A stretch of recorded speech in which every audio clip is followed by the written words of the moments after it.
good for Mike Diaz. Mike Diaz. My bad, guys. Hey, it's 10 o'clock. We're all sleepy, right? All right. My name is Mike Glab. I'm Chicago's edgiest pansexual comedian. Thank you for having me. I don't even know what that fucking means. I just want to build on the ass eating bit we were talking about earlier. Yeah. I like to date anorexic girls because I like to eat ass. And you don't have to go through all those ass-eating TSA checkpoints.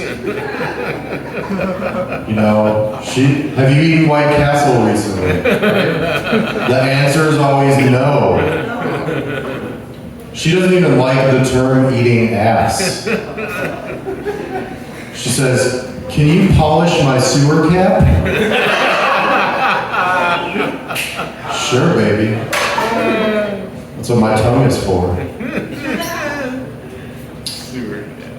I was at the gym earlier today in the locker room, and there was an old man with a bunch of bags, and he said, "I can't find my phone." So I said, "Don't worry, I'll call it for you." So I called it, and it rang in his little hip pack on the side. And he said, "I'm such an idiot." I said, "Sir, you're not an idiot, but I do think we need to revoke your driver's license and your voter registration." And then I kicked him in the nuts. Because what's he going to use those for, right? That old piece of shit.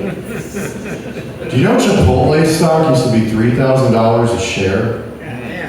Yeah, isn't that fucking crazy? They did a bunch of stock splits, and now it's $40 a share.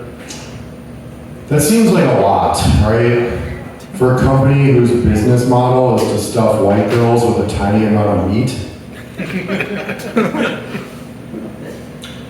I mean, I can do that for free after the show. How much? For a tiny amount of meat.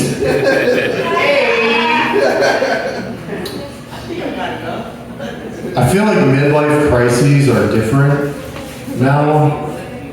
You know, my parents, the traditional midlife crises for boomers, right? You get a convertible. Maybe you had an affair. And then you get a divorce. But us millennials, we're changing the game. Okay? And we're changing our genders. And we're getting things like colon cancer for our midlife crisis. Pretty cool, right? Colon cancer, chemo, and then you die. Pretty cool, pretty dark, sorry about that. I knew I was different in high school when we were reading Slaughterhouse-Five by Kurt Vonnegut, and the class was having a spirited discussion about how this was an anti-war book. And I go, "Excuse me, Mr. Smith, could we go back to page 63? Billy Pilgrim's on the train. It's an overnight ride. He's got a heated blanket on. And when he wakes up in the morning, he had a wet dream." And Kurt Vonnegut wrote, "When he lifted up the blanket, it smelled like a mushroom cellar." What's a mushroom cellar? And why is that perfect? It inspired me to start a bed and breakfast restaurants for incels called the Mushroom Cellar. And they can stay there for up to a week or whenever they have their wet dream. Or as we call them in the clinical world, nocturnal emissions. Do you think priests have to get nocturnal emissions testing? Right? I feel like we need to know if those dudes are letting it out, right? Because otherwise, I don't want them anywhere near the St. Anthony's Boys Choir with a fully loaded gun.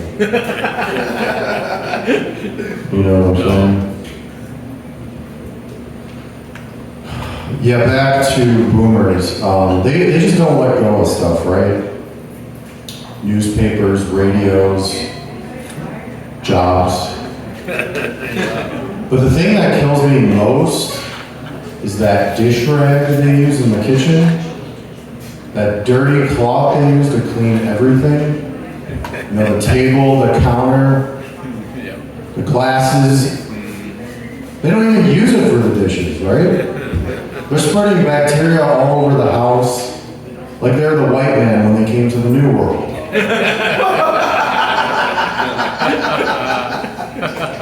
And then they'll be like, it's like they think they're doing it to save the earth, right? We're saving trees, we're not using paper towels, we're so much better than you. And then they're like, can you get my margarine tub full of used batteries so I can listen to the AM radio? I wish COVID would have killed a few more people. Have a great night, guys. I'm like that.